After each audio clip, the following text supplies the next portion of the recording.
Praise the lord. ಪ್ರೀತಿಯ ದೇವಜನರೇ, ನಿಮ್ಮೆಲ್ಲರನ್ನ ನಾವು ಯೇಸುವಿನ ನಾಮದಲ್ಲಿ ವಂದಿಸ್ತಾ ಇದ್ದೇವೆ.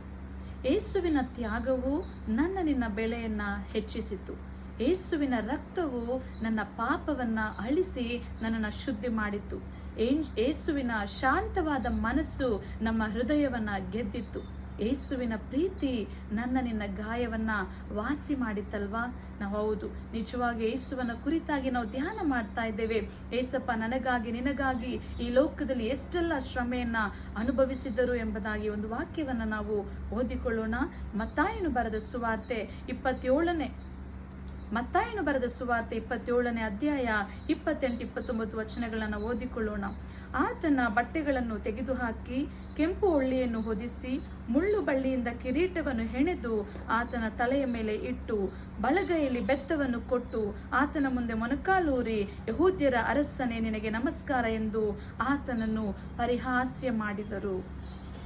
ಎಂಥ ಭಯಂಕರವಾದ ವಿಚಾರ ಅಲ್ಲವಾ? ಏಸಪ್ಪ ನನಗಾಗಿ ನಿನಗಾಗಿ ಅವರ ಬಟ್ಟೆಯನ್ನು ಕೂಡ ತೆಗೆದು ಹಾಕಿದರು ಎಂಬುದಾಗಿ ನಾವು ನೋಡುತ್ತೇವೆ.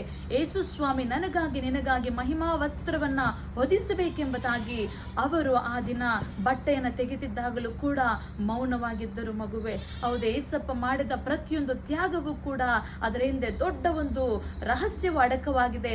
ಕಾರಣ ನನಗಾಗಿ ನಿನಗಾಗಿ ಮಾತ್ರ. ಅವರ ತಲೆಯಲ್ಲಿ ಮುಳ್ಳಿನ ಕಿರೀಟವನ್ನು ಇಡುವಾಗ, ರಕ್ತವು ಸುರಿಯುವಾಗ ದೇವರ ಆಲೋಚನೆಯಲ್ಲಿ ನಿನ್ನನ್ನ ಇಟ್ಟುಕೊಂಡ್ರು. ದೇವ ಮಗುವೆ, ಈ ದಿನ ನಾನು ನೀನು ಮಾಡುವಂತ ಆಲೋಚನೆ ಏನಾಗಿದೆ? ಒಂದು ವೇಳೆ ನಾವು ಏಸಪ್ಪನ ಕುರಿತಾಗಿ ನಾವು ಆಲೋಚನೆ ಮಾಡ್ತಿದ್ದೇವಾ? ನಾವು ಮಾಡುವಂತ ಕೆಟ್ಟ ಆಲೋಚನೆ, ಕೆಟ್ಟ ನಿರ್ಧಾರಗಳನ್ನ ನಾವು ಒಂದು ಸಾರಿ ನಾವು ಆಲೋಚನೆ ಮಾಡಿಕೊಳ್ಳೋಣ.